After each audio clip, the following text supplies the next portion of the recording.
Takimi i papritur një lagje të qetë, ku rrallë ndodhin ngjarje të mëdha. Burri i quajtur Erion po kthehej në shtëpi pas një dite të zakonshme pune.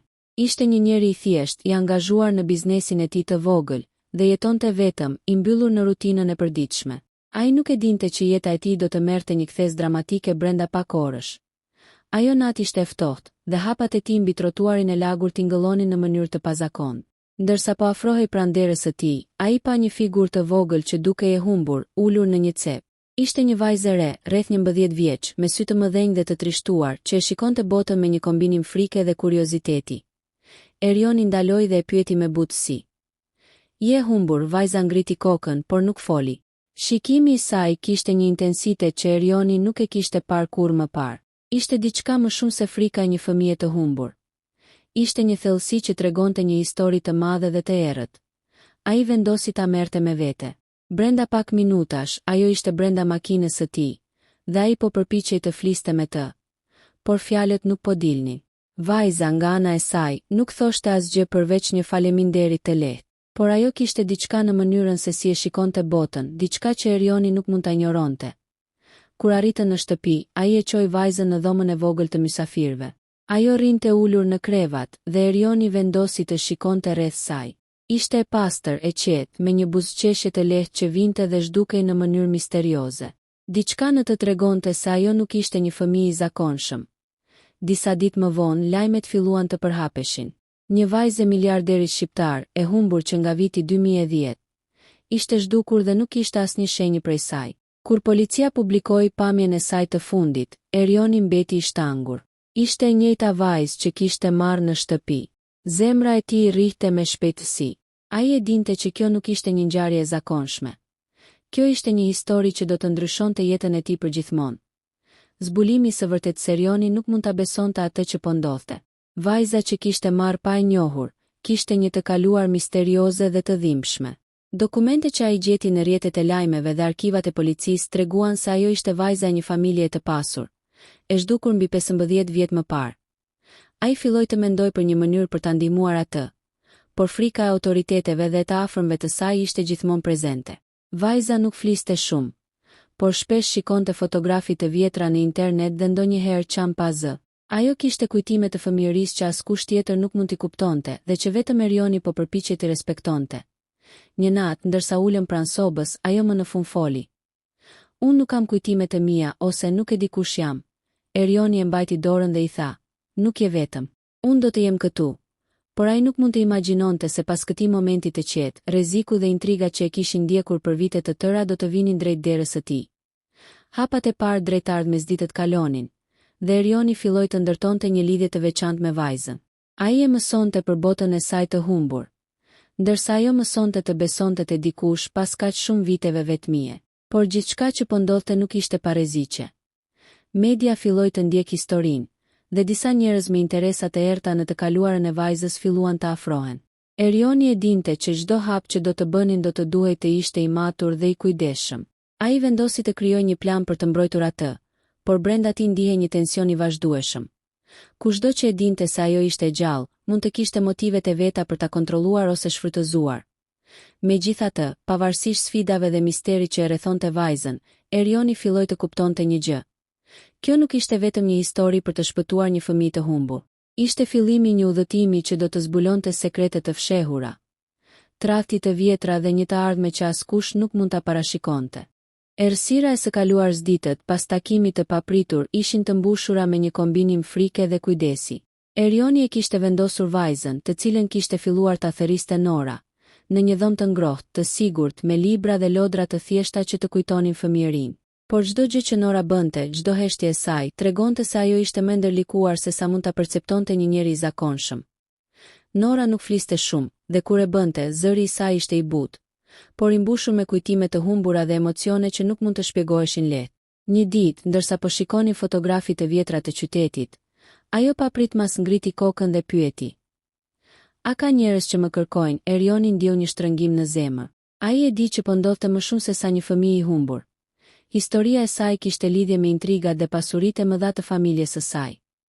Ai vendosi të kontaktonte një detektiv privat që të verifikonte të kaluarën e saj. Pas disa ditësh, detektivi i dha lajmin që e tronditi. Nora ishte vërtet vajza e miliarderit të humbur. Dhe disa nga njerëzit më të fuqishëm në vend e kishin ndjekur çdo lëvizje të familjes së saj për vite me radhë. Ata nuk e kishin harruar dhe disa prej tyre ishin të gatshëm të bënin gjithçka për ta rikthyer në duart e tyre. Në shtëpinë e Erionit tensioni u rrit. Çdo tingull i jashtëm, çdo telefonat misterioze e bënte Norën të dridhej. Një mbrëmje ajo e pyeti me një zë të shtrënguar. Çfarë do të ndodh nëse më gjejnë? Erioni e përqafoi fort. Nuk do të ndodh. Unë do të jem aty për ty, por në momentin kur ata menduan se ishin të sigurt, një thirrje e panjohur ndryshoi gjithçka.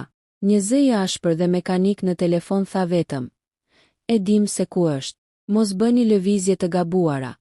Erioni e dinte që nuk kishte kohë për humbje. Ai filloi të planifikonte mënyra për të mbrojtur Norën, duke vendosur kamera sigurie, duke bllokuar çdo hyrje dhe dalje të mundshme, dhe duke krijuar një rrjet kontaktesh që mund të reagonte menjëherë në rast rreziku. Nora nga ana e saj filloi të hapte më shumë zemrën.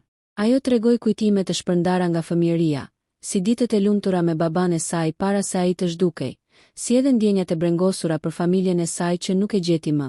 Çdo histori e saj ishte një pjesë e mozaikut të një jete të humbur, dhe Erioni ndjeu një përgjegjësi të thellë për ta mbajtur atë të sigurt dhe të lumtur, pavarësisht rreziqeve.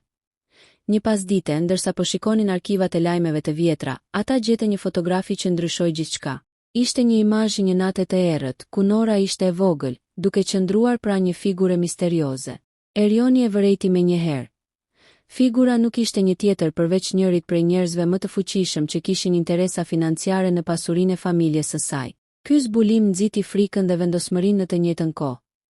Ai e dinte që nuk kishte më kthim pas. Udhëtimi drejt të ardhmes së pashkruarditët dhe netët pasuan me një ritëm të çrregullt.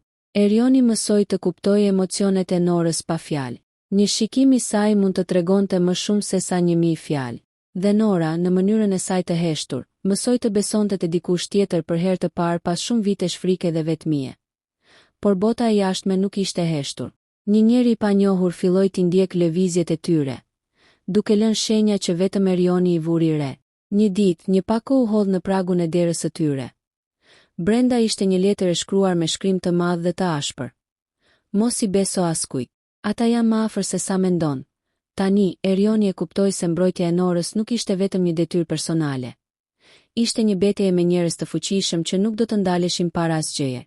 Ai duhej të planifikonte çdo hap me kujdes, të krijonte strategji të fshehta dhe të përdorte çdo mjet për të mbrojtur vajzën që papritmas ishte bërë pjesë e jetës së tij.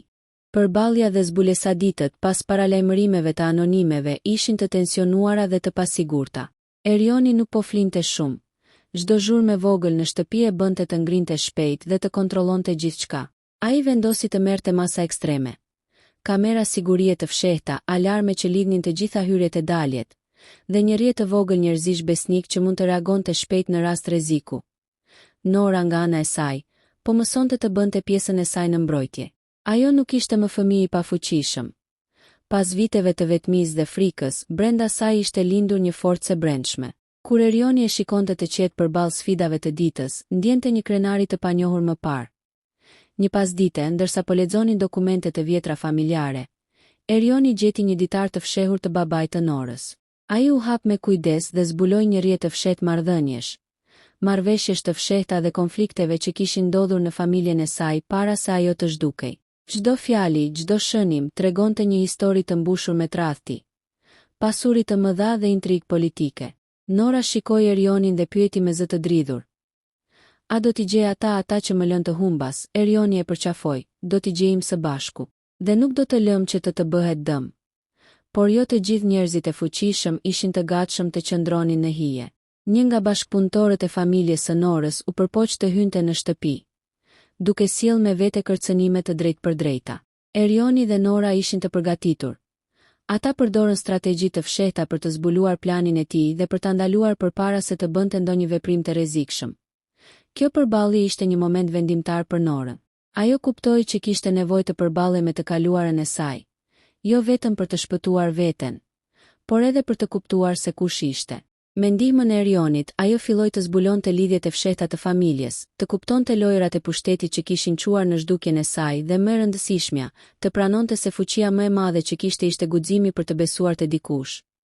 Një natë, ndërsa flinin, një telefonat e panjohur i zgjoi.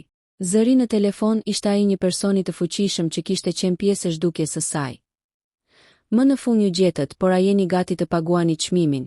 Erioni mori një frymë të thellë. Ai e dinte se ky ishte momenti kur gjithçka do të vendosej.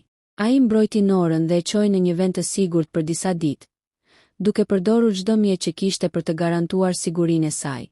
Ata dinin që sfida nuk ishte përfunduar, por për herë të parë Nora ndihej e fuqishme. Në ditët që pasuan, ata filluan të ndërtonin një jetë më normale. Nora filloi të mësonte, të buzëqeshte dhe të luante si një fëmijë i zakonshëm, ndërsa Erioni mësoi rëndësinë e familjes dhe përgjegjësisë që kishte marrë. Të dy e dinin se e kaluara nuk mund të fshihej, por mund të përballohej dhe përdorej si forcë për të ecur përpara. Në fund, historia e tyre ishte një rrëfim i guximit, besimit dhe dashurisë që linte në situata ekstreme. Erioni dhe Nora kishin kaluar sfida që pak njerëz mund të imagjinonin, por kishin krijuar një lidhje që nuk mund të thyhej. Dhe ndërsa drita e mëngjesit depërtonte në dhomën e vogël të shtëpisë së tyre, ata e kuptuan se pavarësisht nga të kaluarat e errta, mund të ndërtonin një të ardhme plot shpresë dhe siguri.